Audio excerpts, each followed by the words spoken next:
galera, tudo beleza com vocês? Eu sou o Vini. Vamos começar mais um episódio do nosso podcast da Rock Vibrations. Dessa vez, vamos falar sobre um assunto que tem gerado uma certa discussão nos últimos tempos e principalmente se você ficou um pouco atento ao Facebook e algumas mídias. Algumas pessoas têm falado muito sobre o papel de alguns vocalistas no rock e no metal, num âmbito geral, né? Ligado ao rock. Muitos têm dito que alguns vocalistas são extremamente técnicos, ao ponto de tirarem um pouco o valor daquele vocalista que não necessariamente estudou tanto quanto ele ou não tem tanta técnica como tal. Mas a grande discussão que eu vi realmente de fato era sobre os vocalistas que eles, digamos assim, foram vilões em grandes bandas. Mas será que realmente todos esses faziam trabalhos ruins, como dizem? Bom, um dos maiores alvos desse tipo de coisa, obviamente, é o Blaze Bayley, né?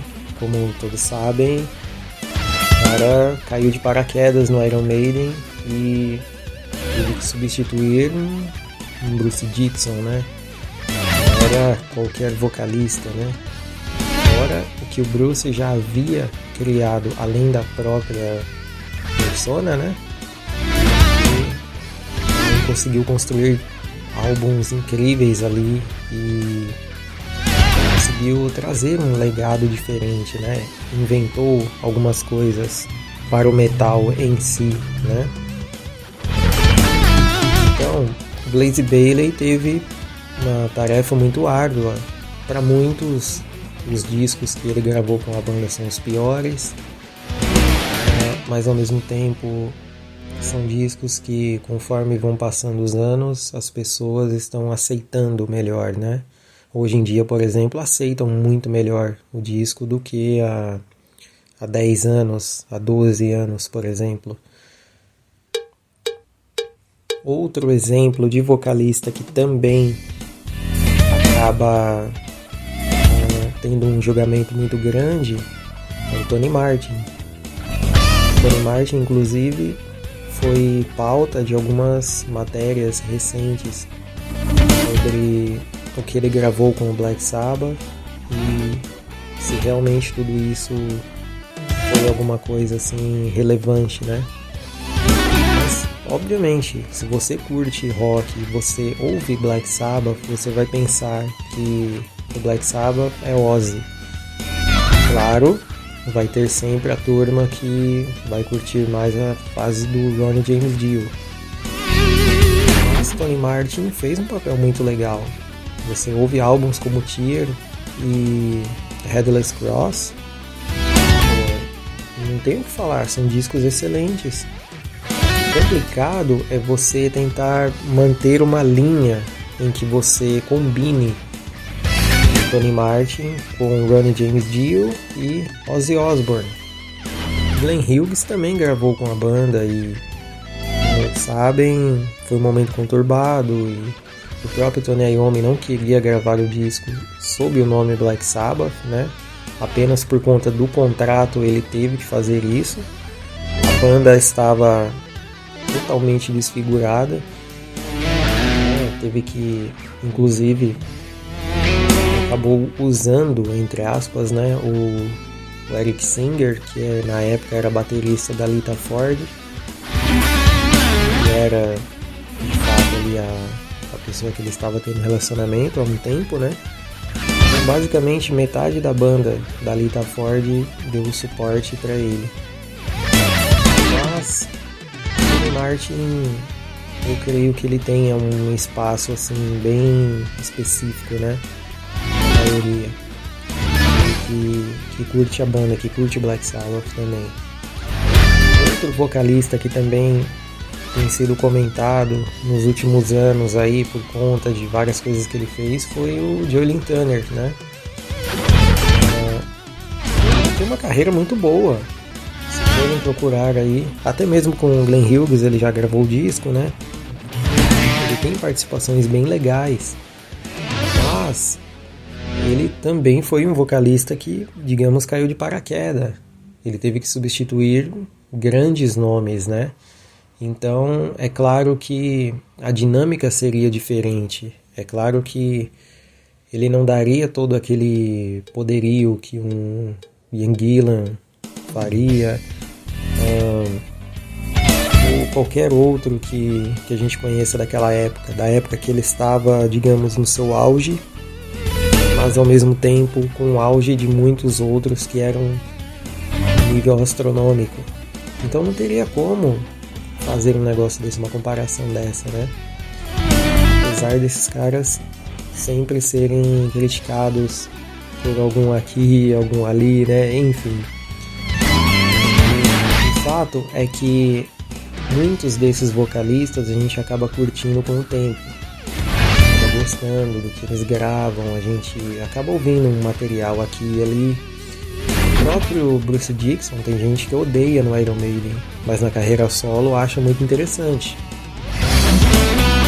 Outro vocalista que a gente pode falar, que é adorado pelo pessoal do lado mais melódico e também do pessoal do heavy, o Tim Ripper Owens. Cara que tem um vocal sensacional, né? E a carreira solo dele é muito boa, os projetos que ele fez são muito bons. Mas ele também entra nessa lista de vocalistas que são renegados. Porque ele substituiu ninguém menos que Rob Halford no Judas Priest. Inclusive, Rob Halford, quando montou a banda Fight, trouxe muitos fãs, né? Você pega aquele disco War of Words, ele lembra exatamente como uma continuação, assim, de algumas nuances do Painkiller.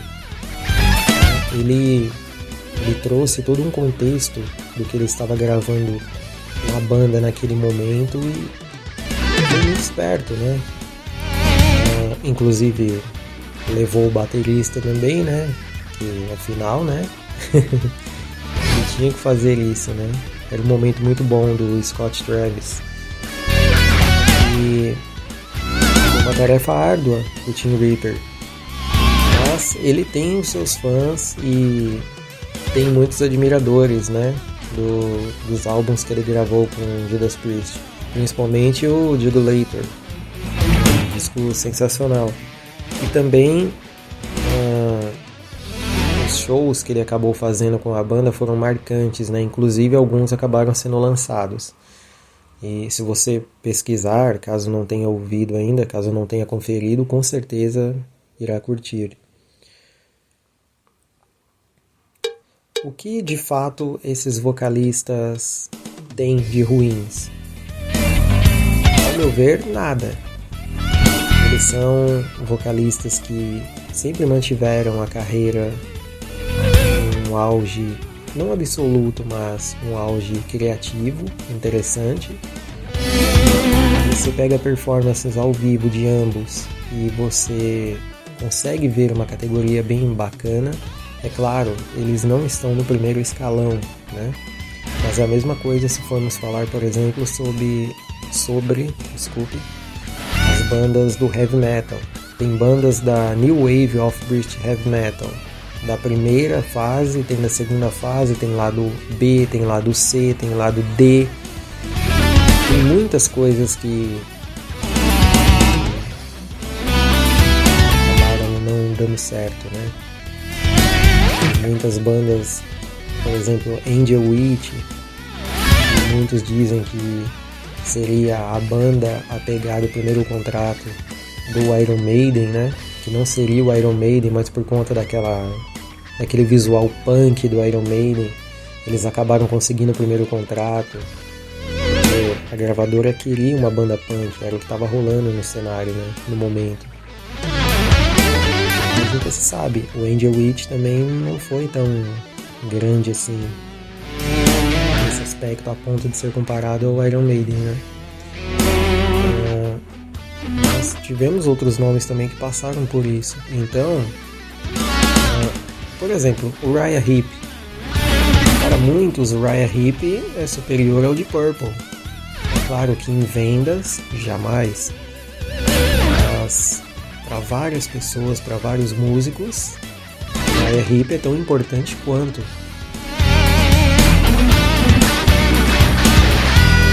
A gente vê, por exemplo, músicas ali como Easy Living. É uma música que poderia ser até mesmo do Deep Purple. Então, são bandas assim que trazem muitos músicos ali que de repente não tem aquele know-how tão grande quanto um Rich Blackmore, quanto um Ian Pace, Roger Glover, que desde o início já era um puta produtor, ficava muito incisivo nas suas ideias, enfim, né? O cara era muito criativo, né? O próprio Blackmore já era um poço de criatividade para a época dele, né? E não à toa o cara descobriu Gillan, Ronnie James Dio e David Coverdale, né? Só 3 vocalistas que quase não mudaram nada pro meio do rock, né?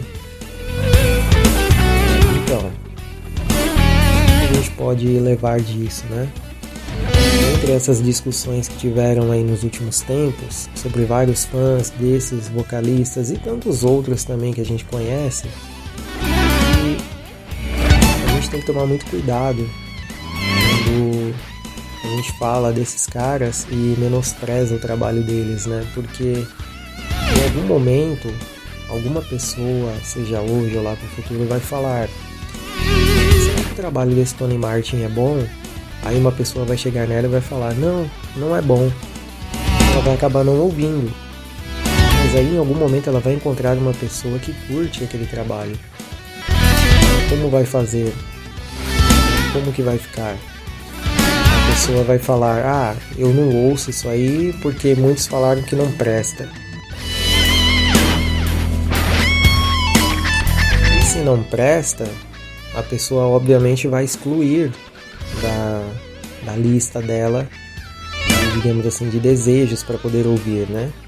Então, a melhor coisa é tentar compreender, né? Tentar ver o que realmente vale a pena nesses trabalhos. E, por exemplo, eu disse sobre o disco do Joe Lynn Turner com Glenn Hughes. Deem uma procurada, o Hughes Turner Project é excelente. E tantos outros aí, a carreira solo do Blaze Bayley é muito boa também. Enfim, procurem sobre o trabalho desses caras e menosprezem menos. Para que outras pessoas também conheçam e eles acabam sendo revividos, por assim dizer, né? Para que nunca saiam da nossa cena, né? Também sejam eternos na música, né? Como muitos serão do alto escalão também. Bom, galera, é isso aí. Espero que vocês tenham curtido essa faixa. É apenas uma recomendação, né, para vocês ouvirem um pouco mais do trabalho de outros músicos, né? E não deixem de seguir as nossas mídias sociais. Se gostou do episódio, compartilhe. Mande para seus amigos, as mídias que você preferir. E até uma próxima, com mais um episódio do nosso podcast da Rock Vibrations. Sempre trazendo alguma curiosidade, informação ou apenas opinião. Grande abraço, galera!